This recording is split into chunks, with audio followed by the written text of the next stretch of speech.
ఆఫీసులలో కూడా బయట కూడా చూస్తుంటాం, ప్రొడక్టివిటీ లేనప్పుడు మనకి గందరగోళం చేయాలి. ఇది కొంచెం ఏమంటే వామపక్ష భావం అనమాట. ఒక పక్కన వీళ్ళందరూ కూడా కాంగ్రెస్ బీఆర్ఎస్ కూడా ఏంటంటే క్యాపిటలిస్ట్ లాగా చూపిస్తారు. అంటే మేము ఈ దేశాన్ని అభివృద్ధి చెందుతాము, కష్టపడే వాడికే కష్టపడేవాడు డబ్బు సంపాదించేవాడు వాడు డబ్బు పెట్టుకోవచ్చు అట్లా అని ఒక పక్కన చూపిస్తుంది. కానీ మళ్ళీ వామపక్ష భావాలన్నీ కూడా ఉంటాయన్నమాట. ప్రొడక్టివిటీ లేదు. మీరు కార్పొరేషన్ ఏదైనా స్టార్ట్ చేసినప్పుడు ప్రొడక్టివిటీ చూడాలండి.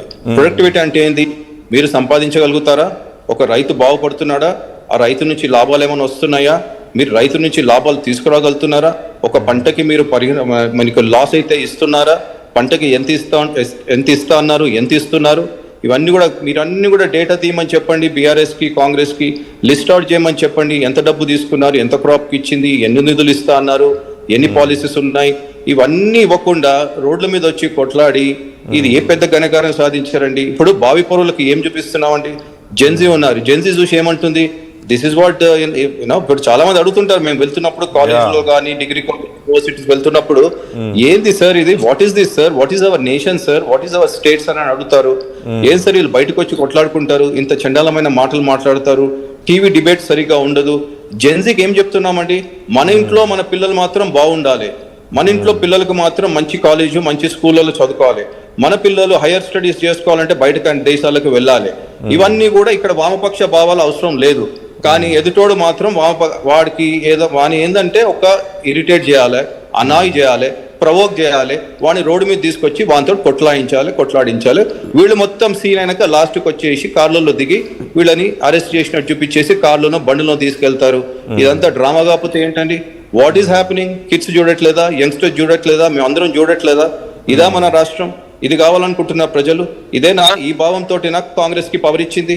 ఇవన్నీ కూడా కాంగ్రెస్ వాళ్ళు కూడా ఆలోచించుకోవాలి, కాంగ్రెస్ నాయకత్వం కూడా ఆలోచించుకోవాలి. ప్రతి ఒక్కసారి రాజకీయం చేసుకుంటూ పోయి డెవలప్మెంట్ లేకుండా, ప్రోగ్రెస్ లేకుండా, ఏం డెవలప్మెంట్ ఉందండి చెప్పండి? ఇప్పుడు గత 2.5 సంవత్సరాల్లో ఎవరు హ్యాపీ ఉన్నారండి?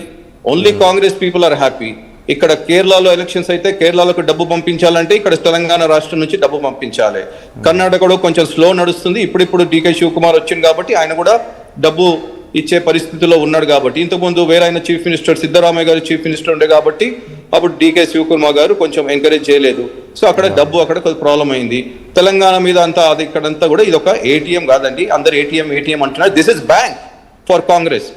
ఈ బ్యాంకు నుంచే, తెలంగాణ బ్యాంకు నుంచే ఈ కేరళలు తర్వాత ఢిల్లీకి పోతున్నాయి. అందరికీ తెలిసిందే. సో డెవలప్మెంట్ ఎక్కడ ఉంటుందండి? అక్కడ కాంగ్రెస్ వాళ్ళకి ఉనికి లేదు.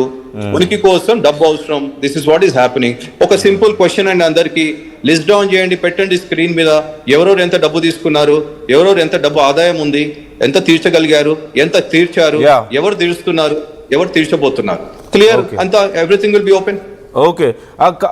సంధ్యారెడ్డి గారు ఒక్క నిమిషం. ఇంద్రసేనారెడ్డి గారు, సంధ్యారెడ్డి గారు, సో ఇంద్రసేనారెడ్డి గారు అంటున్నారు ఇక్కడ ప్రొడక్టివిటీ లేకపోవడం వల్లే అనవసరంగా ఇంత హడావుడి చేస్తున్నారు అని. బట్ ప్రజల తరపున నేను అడిగేది కూడా ఒకటే, నిజంగా అసలు ఎందుకు ఇంత హడావుడి? ఇప్పుడు జూపల్లి గారు అసలు ఎందుకు రావాల్సి వచ్చింది బయటికి? రాజీనామా పత్రాలు పట్టుకొని ఇదిగో నేను రెడీగా ఉన్నాను, నిరూపించలేకపోతే నేను చేస్తానని చెప్పి ఎందుకు రావాల్సి వచ్చింది? నిజంగా ఏదైనా ప్రూవ్ చేయాలనుకుంటే అసెంబ్లీ సమావేశాలు పెట్టండి, లేదా శ్వేతపత్రాలు విడుదల చేయటమో, లేదంటే అసెంబ్లీ సమావేశాలు పెట్టి రండి ప్రజలందరి ముందు. క్లారిటీ రావట్లేదు. పీసీఆర్ ఒకసారి చెక్ చేయండి. నేను ఒక్క నిమిషంలో అయితే మీ దగ్గరికి మళ్ళీ వస్తాను. నేను మీరేమంటారు సతీష్ గారు? కాదు అయితే అసెంబ్లీ సమావేశాలు ఓకేనా? ఓకే. సో ఇంద్రసేనారెడ్డి గారు ఏమంటున్నారంటే, నందు గారు నేను ఒక్కటి చెప్తాను. ఇప్పుడు నిన్న గాంధీ నుంచి జూపల్లి గారు స్టార్ట్ అయ్యారు.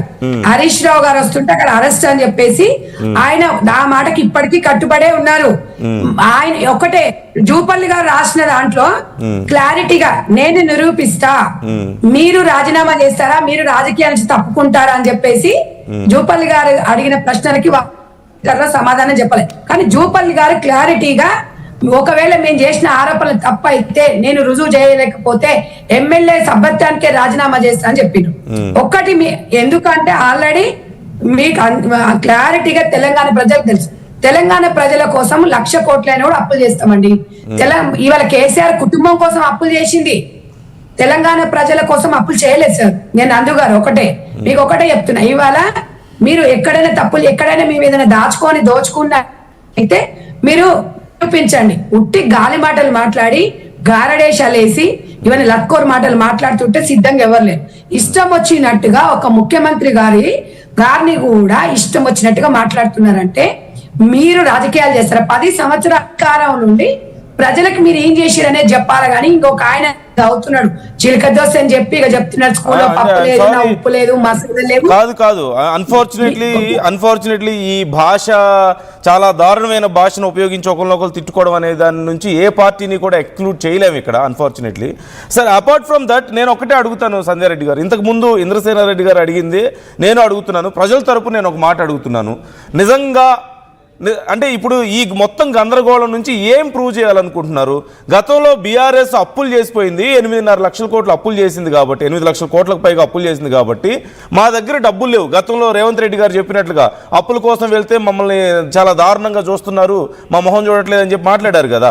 సో అలా ఇప్పుడున్న పరిస్థితుల్లో మా దగ్గర లేదు అని చెప్పలేక ఇలా గతంలో చేసిన వాళ్ళ మీద నెట్టేసే ప్రయత్నం జరుగుతుందా, లేకపోతే ఏం ప్రూవ్ చేయడానికి ట్రై చేస్తున్నారు ఇప్పుడు జూపల్లి గారు? అండ్ ప్రభుత్వం సపోర్ట్ అక్కడ ఎలాగో కనిపిస్తుంది, but is this the way? ఏ అసెంబ్లీలో పెట్టుకోవచ్చుగా వెళ్ళి ఇలాంటివన్నీ, ఎందుకు ఈ అనవసరమైన ఛాలెంజ్లు? మరి ఒకటండి, మేము ఒకటి క్లారిటీగా చెప్తున్నాం, ప్రజలను రెచ్చగొడుతున్నారు వాళ్ళు, మేము కాదు. నిరుద్యోగులని అని చెప్పేసి రెచ్చగొడుతున్నారు. 10 సంవత్సరాలు ఉద్యోగాలు ఇయ్యని వాళ్ళకు అర్హతనే లేదు, ఉద్యోగస్తులను రెచ్చగొట్టే అర్హతనే లేదు వీళ్ళకి. సవాళ్ళు విసిరడం ప్రతి సవాళ్ళు కాదు, వాళ్ళు మాట్లాడి రెచ్చగొట్టేసి కాంగ్రెస్ పార్టీని ఏదో వాళ్ళు ఇచ్చిన హామీలు నెరవేర్చారు. 10 సంవత్సరాలు ఏదో పెద్ద వీళ్ళు ఇచ్చినట్టు, అనుకున్న దళితులకు 3 ఎకరాలు ఇచ్చినట్టు, ఇవన్నీ వీళ్ళు ఇచ్చినట్టు, చదువుకున్న వాళ్ళందరికి ఉద్యోగం ఇస్తా, ఇంటికి ఒక ఉద్యోగం ఇస్తా, అందరికి నెలకు 5,000 ఇస్తా అని చెప్పిన ఈయన రెచ్చగొడుతున్నాడు. కాబట్టి మేము కాంగ్రెస్ పార్టీ క్లారిటీగా రేవంత్ రెడ్డి గారు చెప్పారు, ఇప్పుడు ప్రతి ఆదాయం ఇంత ఖర్చు ఉంది, ఇది మీకే ఇస్తే మీరే చేయండి అని కూడా చెప్పిండు. అంత క్లియర్ గా ఓపెన్ గా చెప్పిన తర్వాత ఇక్కడ ఏదో కోట్ల ఆదాయం వస్తున్నట్టు, ఇక్కడ ఏదో దాచిపెట్టుకున్నట్టు ఈయనట్టుగా చెప్పిండు. తప్పకుండా మేము ఇచ్చిన హామీలు నెరవేరుస్తాం, ఆలస్యమైన నెరవేరుస్తామని చెప్పినాం. ఇక్కడ లొల్లి మొత్తం బీఆర్ఎస్ తప్ప ప్రజలు ఏం లేరు. మీరు మొన్న చూసిండు కదా, బల్క సుమన్ గారు ఆ రోజు మొన్న రైతు విషయాలలో మాట్లాడినప్పుడు నిజమైనంగా అక్కడ రైతులు ఎవరు లేరు, ఈ బీఆర్ఎస్ వాళ్ళే ఉండి మాట్లాడిండ్రు. అందుకని మేము అనేది ఏంటంటే ప్రజలను రెచ్చగొట్టొద్దు, శాంతి భద్రతల విషయంలో క్లారిటీగా ఉండాలని చెప్తున్నాను తప్ప మేము ఎవరిని ఇక్కడ విమర్శించలేదు. ఎందుకంటే అధికారంలో ఉన్నప్పుడు అధికారం కోల్పోయిన వాళ్ళకు ఉన్న పిచ్చి మాకు ఉండదు. ఎందుకంటే మేము కొంచెం జాగ్రత్తగా ఉండాలి, బాధ్యతగా ఉండాలి మేము. కాబట్టి మా నాయకులు కూడా మాకు అదే చెప్పిండు, వాళ్ళకన్నా ఎక్కువ అరవగలుగుతాం, వాళ్ళకన్నా ఎక్కువ మాట్లాడగలుగుతాం.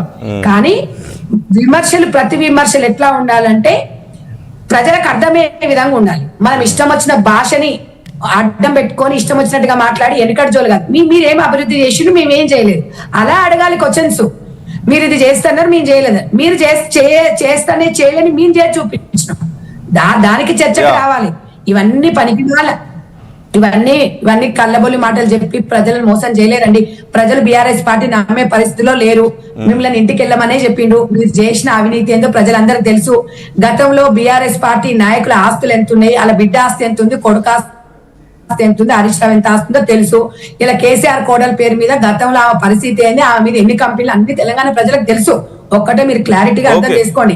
ఇవన్నీ మన లెక్కలు చెప్పుకుంటూ ఏదో పిట్ట కథలు ప్రజలు ఇనేనికి రెడీగా లేరు. రేవంత్ రెడ్డి గారు తెలంగాణ రాష్ట్రంలో ప్రజాపాలన నడుస్తుంది, ప్రజల వద్దరికి వెళ్తున్నారు, ప్రజల పాలన చేస్తున్నారు. ఒకవేళ రేవంత్ రెడ్డి గారి నాయకత్వం ఒకవేళ కరెక్ట్ గా పని చేయలేదు అనుకోండి, ప్రజలు మాకు అధికారం ఇవ్వరు, మీకే ఇస్తారు.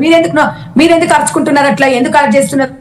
మీకు చేయడానికి ఏం పని లేదు. ఇలా మహిళలని ఇవాళ ఎంతో ముందుకు తీసుకెళ్తున్నారు. ప్రతి మహిళ ఆర్థికంగా ఎదగాలని, ఇలా ప్రతి కుటుంబం మహిళనే కీలకం కాబట్టి మహిళా అన్ని స్కీమ్స్ కూడా పెడుతున్నారు. ఒకటి నందు గారు 1 minute నేను చెప్పి క్లోజ్ చేస్తాను. కాబట్టి ఇవాళ మేము అనేది ఏంటంటే ఇవాళ మహిళా సాధికారత కోసం పోతున్నారు. రైతులకు రుణమాఫీ ఇవాళ ఎవరికో ఒకరికి రాకపోతే సాంకేతిక లోపం ఉంటే అది కాదు అని చెప్తారు, ఇది అని చెప్తారు. రుణమాఫీ చేసినాము, ఇవాళ రైతు భరోసా కూడా ఇస్తున్నాము. డెఫినెట్ గా రైతులు మంచిగా ఉండాలనే కోరుకుంటున్నాం. రైతు కుటుంబంలోకి వచ్చిన మేము దొరల పాలన కాదు. అప్పుడు అధికారం ఉన్నప్పుడు ఫామ్ హౌస్ లోనే వండుకోరు, అధికారం పోయినాక ఫామ్ హౌస్ లో వండుకోరు, ఎమ్మెల్యే గెలిచినాకనే ఫామ్ హౌస్ లో వండుకోరు.